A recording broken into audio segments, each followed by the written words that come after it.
우리 함께 말씀 보도록 하겠습니다. 함께 볼 말씀은 마태복음 6장 9절에서 12절 말씀입니다. 마태복음 6장 9절에서 12절 같이 한번 읽어보도록 하겠습니다. 자, 시작.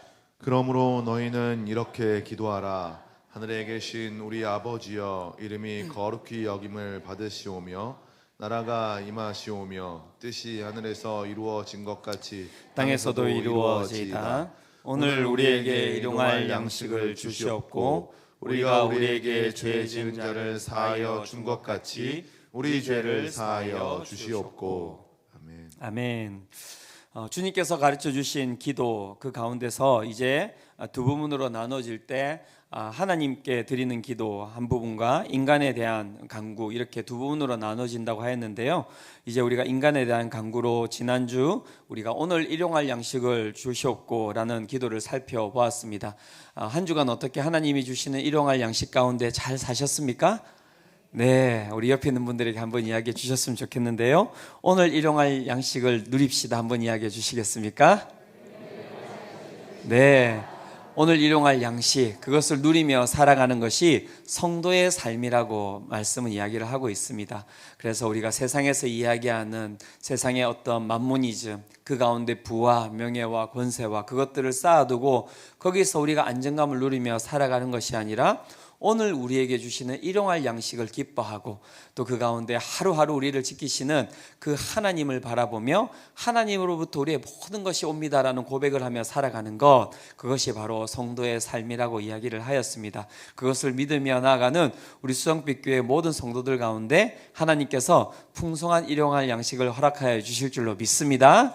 예, 두 번째 이제 우리가 오늘 함께 살펴볼 부분은 이제 두 번째 간구인데요. 인간의 간구 가운데 우리가 우리에게 죄 지은 자를 사하여 준 것 같이 우리 죄를 사하여 주시옵고에 대한 간구, 그 의미를 살펴보고자 합니다.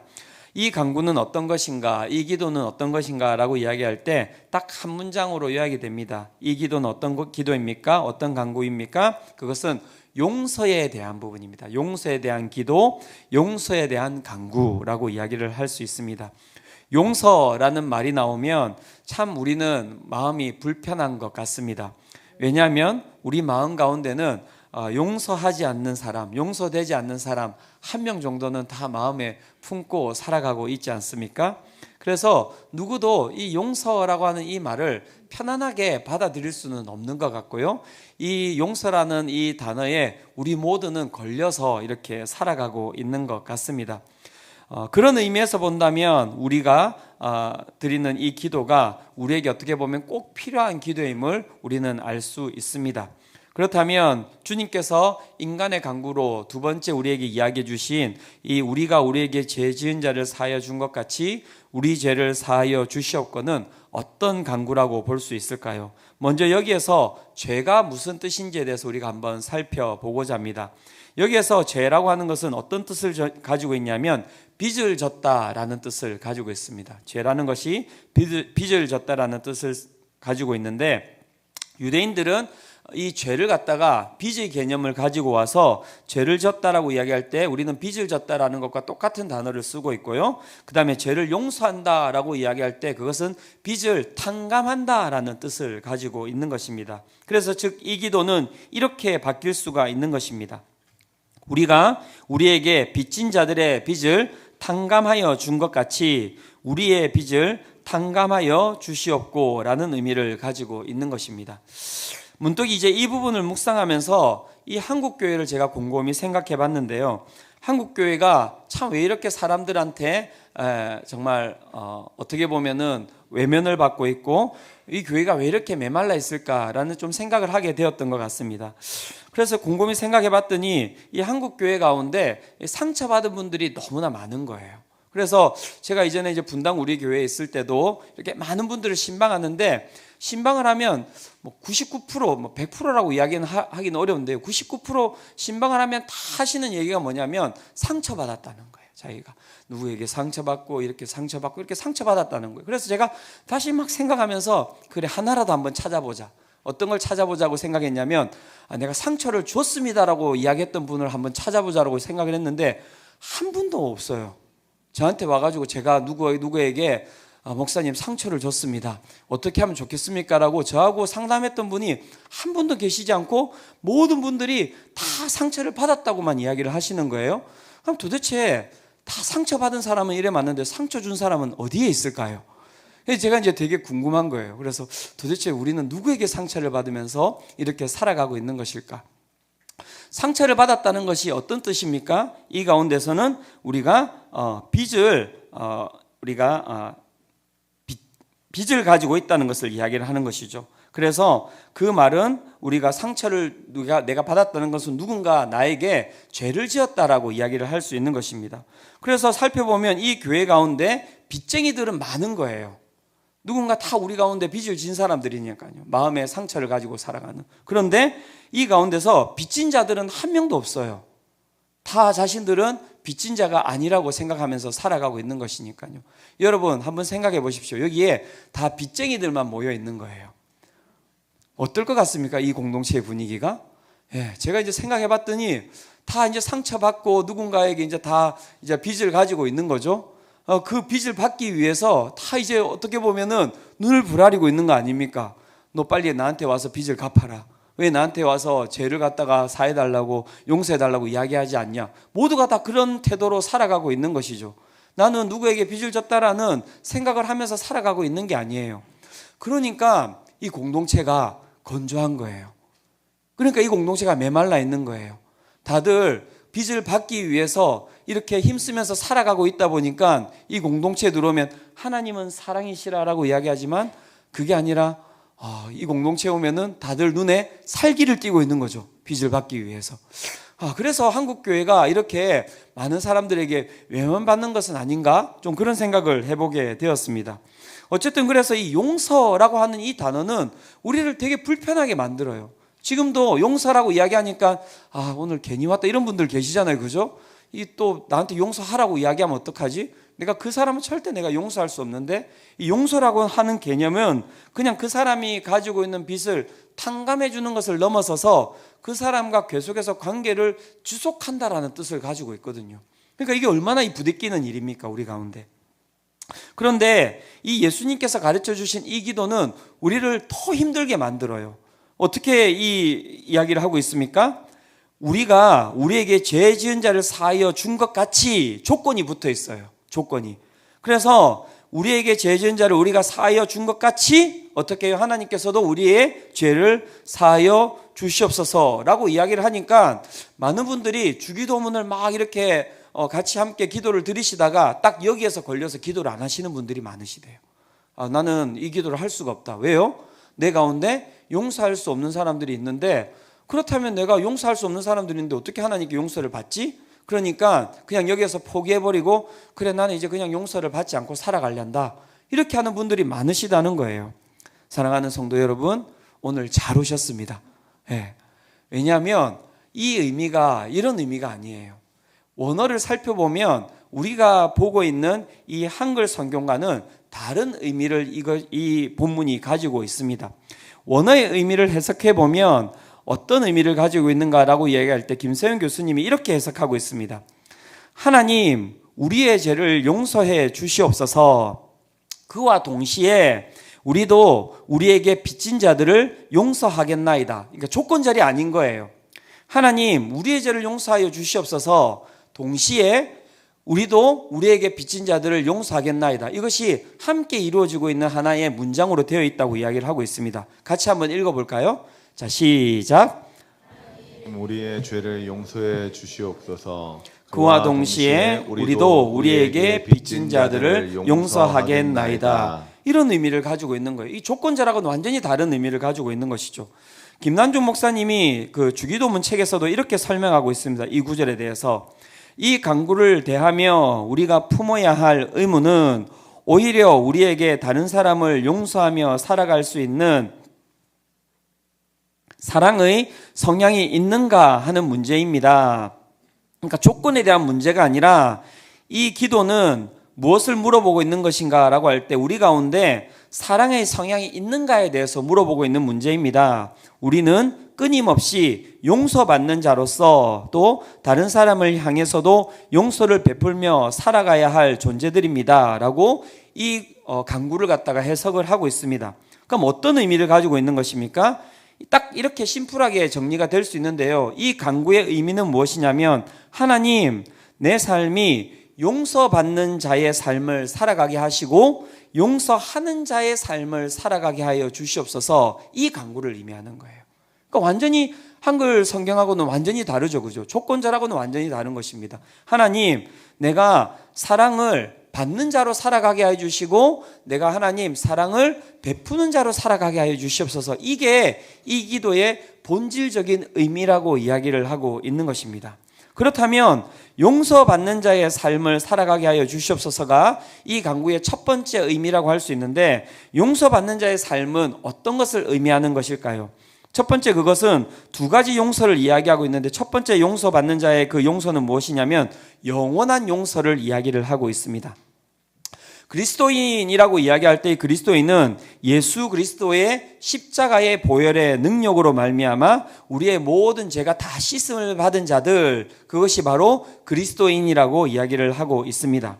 로마서 8장 1절과 2절이 그 이야기를 하고 있는데요, 같이 한번 읽어보도록 하겠습니다. 자, 시작. 그러므로 이제 그리스도 예수 안에 있는 자에게는 결코 정죄함이 없나니, 이는 그리스도 예수 안에 있는 생명의 성령의 법이 죄와 사망의 법에서 너를 해방하였음이니라. 네, 우리 가운데 용서받는 자의 삶, 영원한 용서가 우리 가운데 거하게 되었는데요, 우리가 용서받지 못할 존재였다는 것이죠, 처음에는. 그래서 우리가 죄로 인하여서, 죄가 하나님과의 분리라고 이야기했습니다. 영원하신 하나님과 분리됨으로 말미암아 모든 인간은 유한한 존재로 죽을 수밖에 없었는데, 그 인간을 어떻게 해요? 예수 그리스도의 십자가의 보혈로 말미암아 사셨고, 그 사신받은 우리를 하나님께서 영원히 우리를 용서하셨다라고 이야기를 하고 있는 것이죠. 그래서 예수 안에 있는 자에게는 결코 정죄함이 없다. 이것은 무슨 뜻이냐면 결코 이제 이 사람들은 죽을 수 없다라고 이야기를 하고 있는 것입니다. 더 이상 죄값을 지불 안 해도 된다. 그래서 죽지 않는다라고 이야기를 하고 있는 것입니다. 그래서 이 본문은 이렇게 이야기하고 있는 것입니다. 예수님의 보혈의 능력으로 말미암아 우리의 과거의 죄와 우리의 현재의 죄와 우리의 미래의 죄에 대한 모든 죄값을 우리가 지불하였기에 우리는 이제부터 어둠의 자녀가 아닌 하나님의 자녀로서 살아갈 수 있는 그러한 존재가 되었다라고 하는 것을 뜻하는 것입니다. 그래서 사랑하는 성도 여러분, 우리가 용서받음으로 말미암아 우리는 하나님의 자녀가 되었음을 믿으시기를 축원합니다. 이것이 우리 가운데 주어주신 은혜인 거예요. 이 영원한 용서입니다. 이것은 이제 변화되지 않습니다. 불변입니다. 한 번 자녀로 삼으심 받은 자들은 하나님께서 영원한 자녀로 그들을 함께 안으시고 사랑하시고 그들과 동행하며 나아가시는 것입니다. 그것이 바로 용서받은 자의 첫 번째 모습이라고 할 수 있고요. 그 가운데 두 번째 우리가 용서가 있는데 이것으로 끝이 나는 게 아니에요. 그 가운데 또 반복되는 용서라고 하는 것이 있습니다. 구원파 아세요, 여러분? 구원파? 박옥수 목사 해서 이렇게 가끔씩 이렇게 붙어 있지 않습니까? 그런 관심이 없으시죠, 그죠? 정말 다행입니다. 성경에도 관심이 없지만 세상에 있는 것에도 관심이 없으시니까요.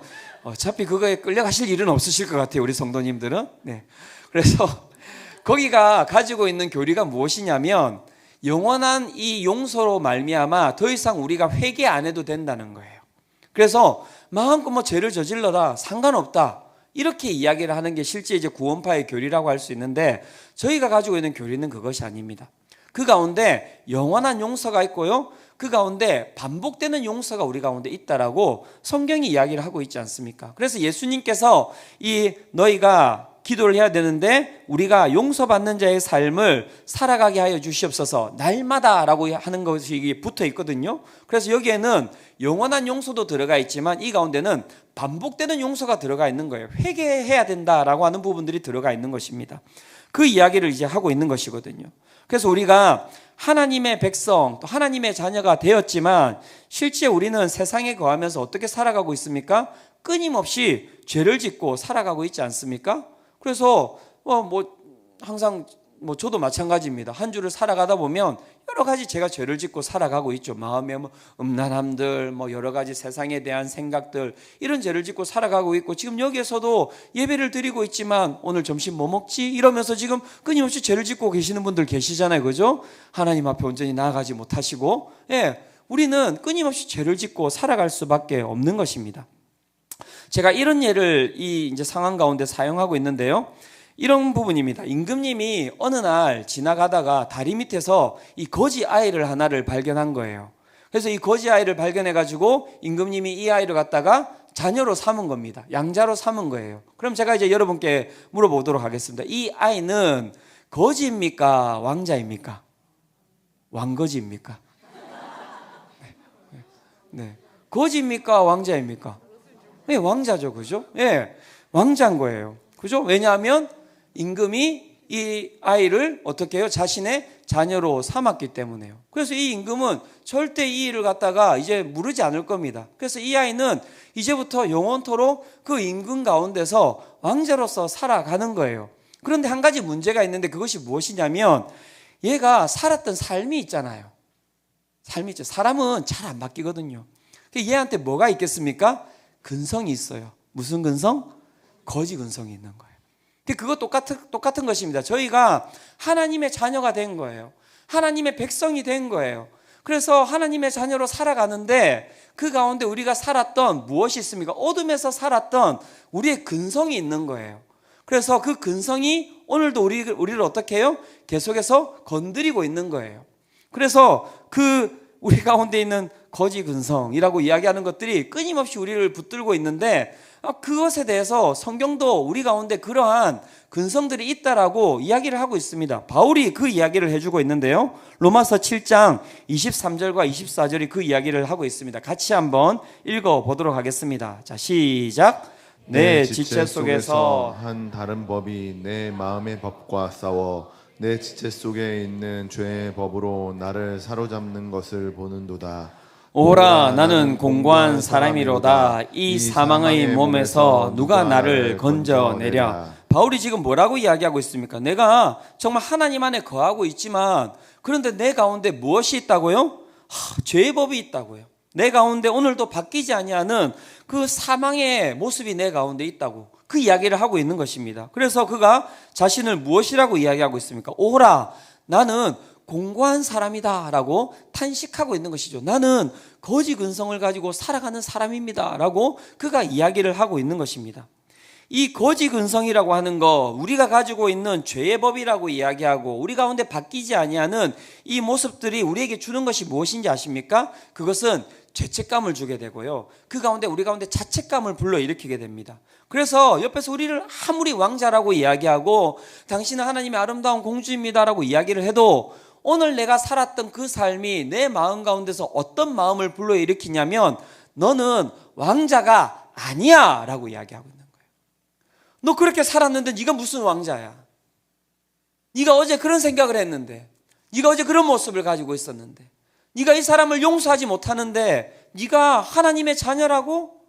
정말? 몇 번 이렇게 물어보면 우리 마음이 다 무너지는 거예요. 막 제자 훈련을 하면 제가 막 물어보거든요. 하나님의 자녀 맞습니까? 맨 처음에 아멘. 하나님의 자녀 정말 맞습니까? 그러면 3명 아멘. 하나님의 자녀 맞습니까? 이제 아무도 대답을 안 하시는 거예요. 왜요? 마음 가운데서 내가 했던 여러 가지 죄들이 막 생각이 나기 시작하거든요. 그 죄책감과 자책감은 어떻게 합니까? 우리를 짓눌러서 하나님으로부터 우리를 멀리 떨어지게 만들어버리는 거예요. 그래서 우리 가운데 끊임없이 구하는 이 날마다 구하는 용서라고 하는 것은 무엇이냐면, 다른 것이 아니라 우리의 존재가 하나님 앞에 온전히 설 수 있도록 만들어주는 회개인 거예요. 그래서 이건 막 구걸하는 게 아닙니다. 살려주세요. 정말 저를 버리지 말아주세요. 회개가 그런 게 아니에요, 여러분. 우리가 드리는 영원한 구원 이후에 우리가 드리는 회개라고 하는 것은 더 이상 구원과 상관이 있는 게 아닙니다. 회개한다고 해가지고 막 내가 죄를 저지르면 다시 거지 되었다가 다시 회개하면 다시 왕자 되었다가 이런 게 아니라 이미 우리는 왕자가 된 거예요. 그리고 왕자로서 내가 더 품격 있게 살아가기 위해서 정말 내가 살지 못하는 부분에 내가 자책하고 죄책하고 있을 때, 그 아버지 되시는 임금 되시는 하나님께 나아가서 제가 이렇게 살았는데 정말 제가 자녀가 정말 될 수 있을까요? 아버지, 제가 정말 아버지의 자녀로 살아가는 게 맞을까요? 정말 이런 저는 모습입니다라고 고백했을 때 하나님께서 괜찮다는 거예요. 괜찮아. 내가 너를 위해서 나의 아들 예수를 핏값으로 내가 너를 지불해서 샀잖아. 걱정하지 마. 너의 과거의 죄, 너의 현재의 죄, 너의 미래의 죄까지 내가 다 지불했으니까 그런 걱정하지 말고 다시 나와 함께 너의 자녀됨을 세우기 위하여서 한번 살아가 보는 게 어떻겠니? 라고 이야기하는 것이 이 바로 예수님께서 첫 번째 이야기한 기도의 의미라고 이야기하는 것입니다. 용서받는 자로 살아가게 하여 주시옵소서. 그것이 바로 이 기도의 의미라고 이야기하는 것입니다. 사랑하는 성도 여러분, 얼마나 좋습니까? 이 기도를 통해서 내가 자책감 가운데서 벗어날 수 있어요. 내 죄책감 가운데서 벗어날 수 있어요. 내 삶이 다시 깨끗함을 입고 내가 다시 한 번 더 일어서서 하나님의 거룩한 자녀로 이 땅 가운데 살아갈 수 있는 힘을 얻는다는 것입니다. 요한 1서 1장 9절이 그 이야기를 해주고 있는데요, 같이 한번 읽어보도록 하겠습니다. 자, 시작.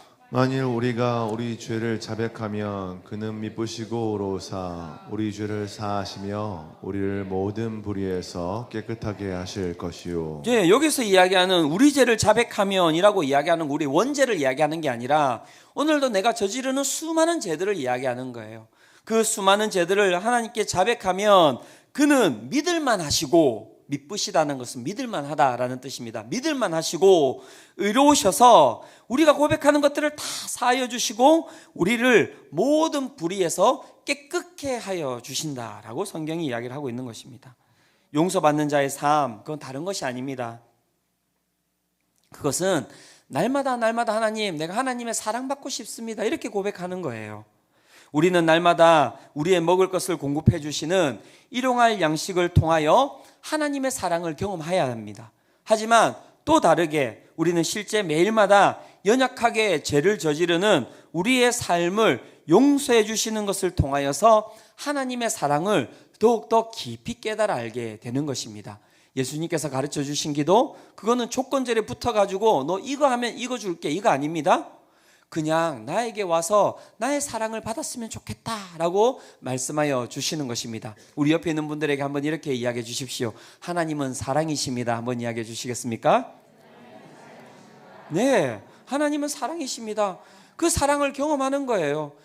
매주 그 사랑을 경험하는 거예요. 저도 매주 그 사랑을 경험하고 있지 않습니까? 한 주간 살다 보면 제 삶을 바라보면서 참 내가 어떻게 정말 정말 목사로, 그 다음에 한 교회의 담임 목사로 살아가는 것이 맞나에 대한 여러 가지 자괴감과 자책감이 들 때가 많이 있습니다. 그런데 하나님께 기도하면요, 보십시오, 저를 죽이지 않으셨잖아요. 저를 자르지 않으셨잖아요. 매주마다 제가 단에 올라온다는 것은 무엇을 뜻하는 것입니까? 이건 하나님이 저를 사랑하고 계시다는 증거임을 믿으시기를 축원합니다. 제가 단에 못 올라올 때는 예, 그건 무슨 뜻인지 나중에 그런 일이 있으면 안 되는데 큰일 났네요. 예, 그래서 저는 매주 하나님의 은혜를 경험하면서 살아가고 있습니다. 또 거기서만 제가 은혜를 경험하며 살아가고 있습니까? 우리 성도님들이 정말 얼마나 저를 이렇게 긍휼히 여겨 주십니까? 얼마나 저를 사랑해 주십니까? 이렇게 저의 설교를 들으시면서 웃어도 주시고, 그 다음에 안 웃으십니까? 네. 웃어도 주시고 함께 교감해 주시고, 예, 제가 이렇게 긍휼을 받으면서 또 이 시골에 어떻게 알고 찾아오셨어요? 예. 이 교회가 오는 분들만 하는 얘기가 뭐냐면 도대체 여기 교회가 어디 있냐고 깜짝 놀란다고. 그죠? 무슨 십자가를 세워 놓는 것도 아니고 교회 간판을 갖다가 크게 붙여 놓는 것도 아닌데 참 이렇게 와가지고 함께 누리고 있는 이 성도님들을 보시면 참 하나님께서 정말 이 긍휼을 받게 하시는구나를 저는 날마다 느낍니다. 뭐 가정도 마찬가지죠. 제가 어제 막 제자 한 명이 이제 결혼을 해가지고 2주 전에 결혼을 해가지고 이제 내일이면 오늘이죠. 오늘 이제 미국으로 다시 떠난다고 급하게 저하고 이제 통화를 하게 된 거예요. 그래서 목사님 막 이렇게 이야기하면서 그래서 제가 결혼하게 됐고 뭐 이제 결혼하는데 여러 가지 고민이 있다고 막 이야기를 하는 거예요. 그래서 제가 그래, 결혼하면 원래 힘들어. 서로 이제 맞춰가는 것도 힘들고 하나하나 살피는 것들도 참 쉽지 않다. 내가 네가 정말 잘 살았으면 좋겠다고 하는데 옆에서 한마디가 툭 떨어지는 거예요. 오늘 결혼 기념일인데. 심장이 철렁 내려앉았어요. 몰랐었어요. 그런데 이렇게 아무것도 모르고 살아가는 남편 밤에 들어가면 제가 이제 월요일에 좀 준비를 해야 될 것 같습니다. 그죠? 도어락 비밀번호 바꿔놓지도 않고 매일마다 똑같은 번호를 이렇게 세팅해 놓고 들어갈 수 있도록 문을 열어주는 아내가 얼마나 감사한지요. 네, 그죠? 아빠의 자리를 비워놓고 이렇게 살아가는데도 자녀들이 항상 저를 바라보면서 아빠라고 불러주는 것이 얼마나 감사한지요. 여러분, 용서받는 자의 삶을 살아가면요, 감사할 것밖에 없어요. 감사할 것. 제가 오늘 살아있지 않습니까? 아내한테 죽지 아니하고 이렇게. 네. 그죠? 그래서 제가 막 자책감이 막 일어나는 거예요. 얘한테 기도해 주는데 너가 정말 결혼 생활 잘했으면 좋겠다라고 기도해 주는데 막 마음속에서 너나 잘하지 뭐 이런 이제 마음이 막 일어나는 거잖아요. 그죠? 예. 그래도 뭐 사랑받고 있습니다, 제가. 이렇게. 그죠? 용서받는 자의 삶. 그것은 다른 게 아니에요. 사랑받는 삶을 이야기하는 것이고요.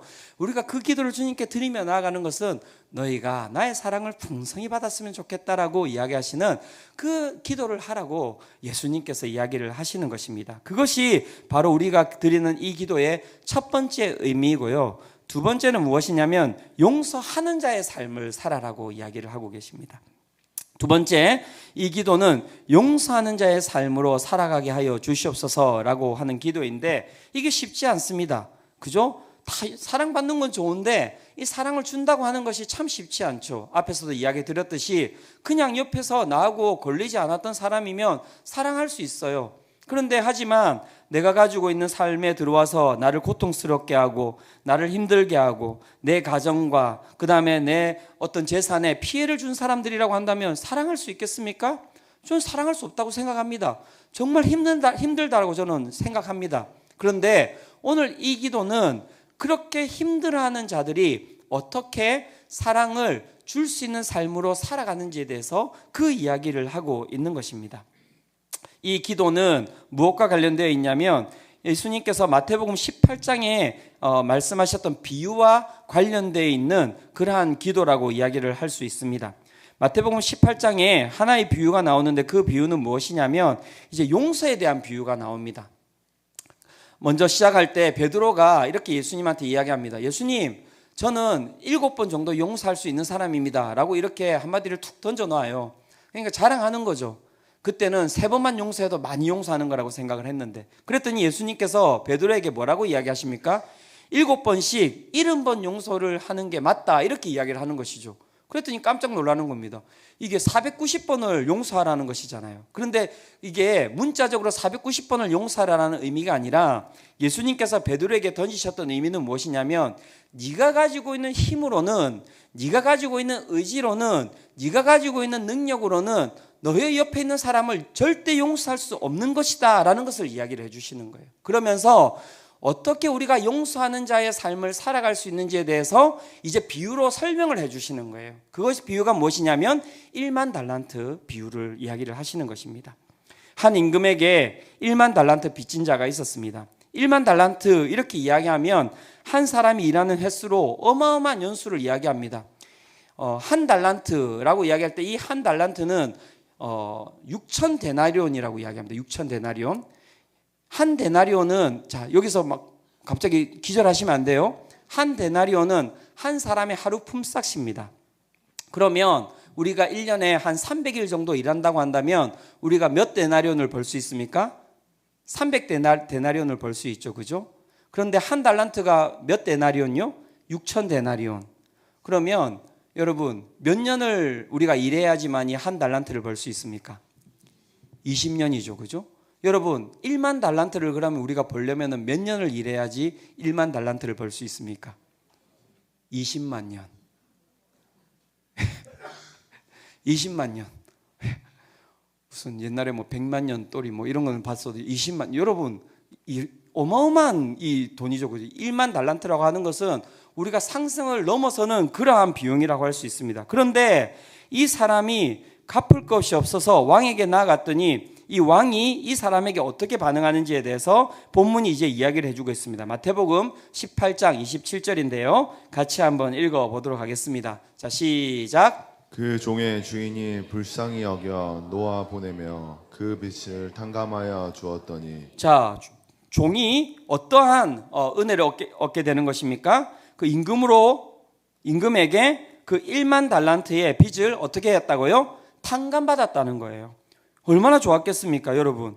20만 년을 일해야지 벌 수 있는 이 돈을 갖다가 이 사람이 탕감받았다는 거예요. 그러니까 정말 인생에 있었던 모든 고민과 그러한 어려움들이 다 사라졌겠죠, 그죠? 그런데 이제 이 종이 탕감을 받고 나왔는데 거기에서 100데나리온을 빚진 한 동료를 만나게 되고 그 동료를 이렇게 대하고 있습니다. 마태복음 18장 28절에서 30절인데요. 이 부분도 같이 한번 읽어보도록 하겠습니다. 자, 시작. 그 종이 나가서 자기에게 100데나리온 빚진 동료 한 사람을 만나 붙들어 목을 잡고 이르되 빚을 갚으라 하매 그 동료가 엎드려 간구하여 이르되 나에게 참아 주소서 갚으리이다 하되 허락하지 아니하고 이에 가서 그가 빚을 갚도록 옥에 가두거늘. 자, 100데나리온이라고 이야기하면 우리가 한 데나리온이 하루 품삯씩이니까요 거의 한 3개월에서 4개월 정도 되는 이 양이라고 할 수 있죠, 그죠?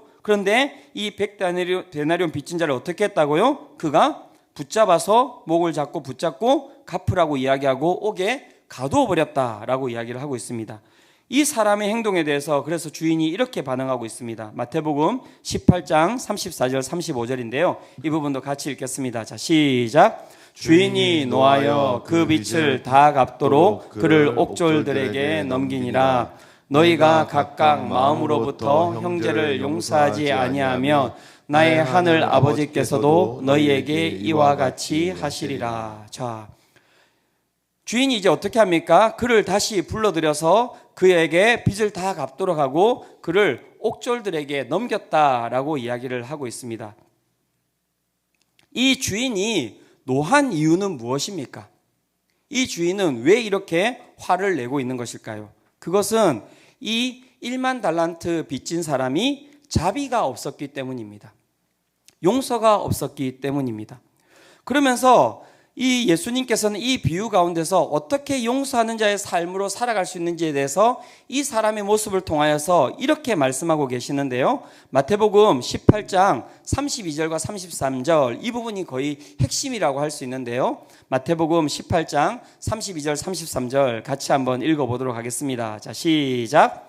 이에 주인이 그를 불러다가 말하되 악한 종아, 내가 빌기에 내가 네 빚을 전부 탕감하여 주었거늘 내가 너를 불쌍히 여긴과 같이 너도 내 동료를 불쌍히 여김이 마땅하지 아니하냐 하고. 여기에 우리가 용서하는 자의 삶을 살아가는 그 능력이 어디에 있는지, 길이 어디에 있는지 이 본문에서 이렇게 이야기하고 있습니다. 뭐라고 말씀하고 계십니까? 내가 너를 불쌍히 여긴과 같이 너도 내 동료를 불쌍히 여김이 마땅하지 아니하냐.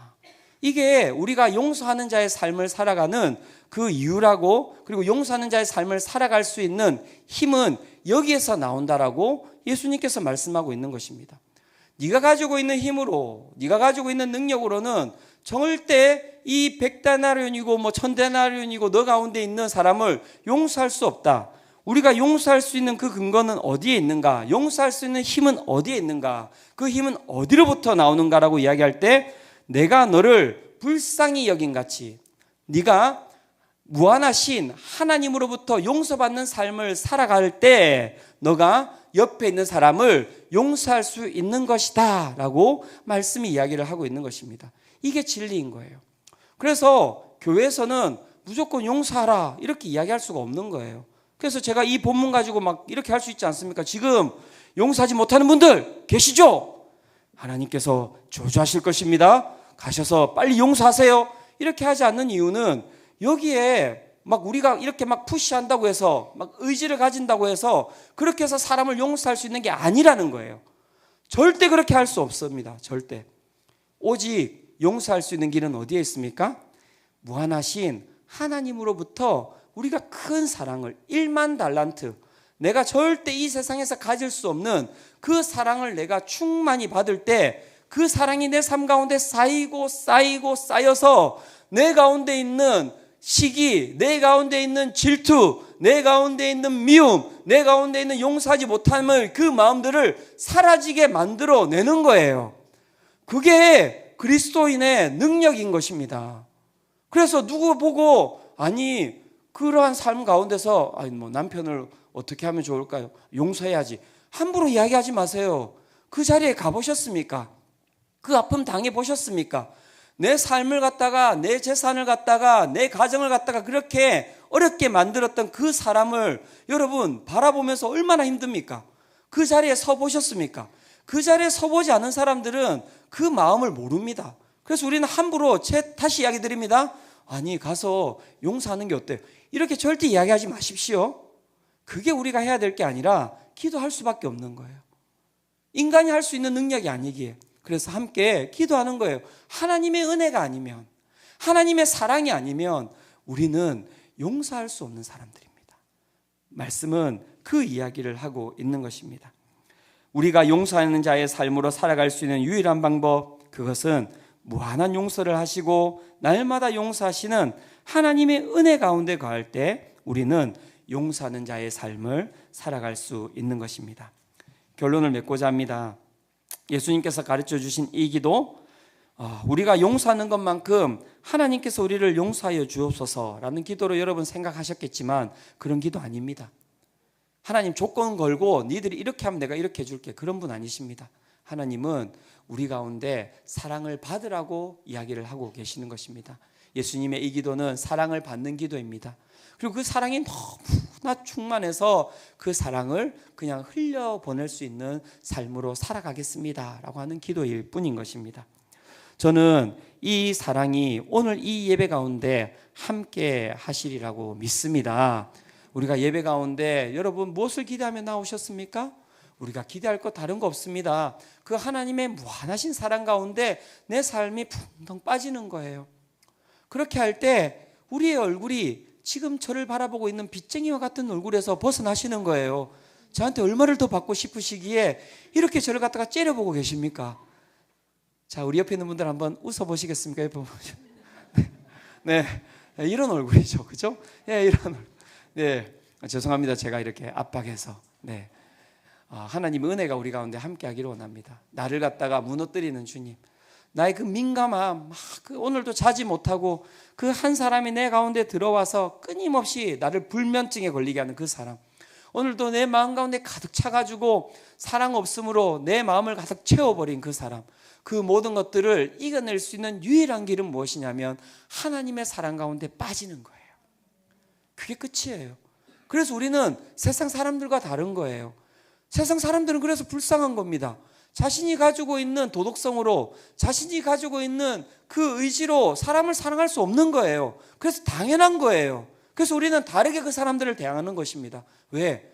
우리 가운데는 세상이 누리지 못하는 하나님의 사랑이 가하고 있기 때문에 그 사랑으로 그 세상 사람들보다 한 걸음 더 사랑할 수 있는 거예요. 많이도 아닙니다. 한 걸음만. 한 걸음 더 힘들면 반 걸음만.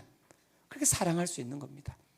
그것이 바로 예수님께서 우리에게 가르쳐 주신 이 기도의 의미라고 할 수 있는 것입니다. 사랑하는 성도 여러분, 예배의 은혜를 받으셨습니까? 그렇다면 나아가서 그 사랑을 흘려 보내시기를 바랍니다. 또 그렇다고 오늘 또 가자마자 또 전화해가지고 내가 너를 용서한다고 막 이렇게 하시면 안 돼요. 그게 아니라 전화하셔가지고 어떻게 지내냐고 물어보시고 한번 나하고 같이 밥 한번 먹겠냐고, 그렇게 이야기하시고 밥 먹으시면서 다른 얘기하지 마세요. 그냥 당신을 축복한다고, 내가 당신을 위해서 기도하겠다고, 그렇게 이야기해 주시는 것만으로도 끝이 나는 겁니다. 가서 막 용서하고 눈물 흘리고 이게 아니에요. 그래서 그 가운데 우리가 할 수 있는 것 기도하는 겁니다. 우리가 할 수 있는 최선의 것 밥 한 끼 사주시는 겁니다. 그래서 이번 주에 밥 먹는 거 되게 조심하셔야겠네요, 서로. 그죠? 네. 나를 그렇게 미워했던 사람이었나? 이렇게. 그거 아닙니다. 그러니까는 또 그렇게 생각하지 마시고 우리 가운데 정말 사랑을 받았다면 그 사랑을 정말 흘려보내는, 정말 그 예수 그리스도께서 이야기하셨던 이 기도를 가지고 능력으로 살아가는 우리 모든 수정빛교회 성도님들 되시기를 축원합니다.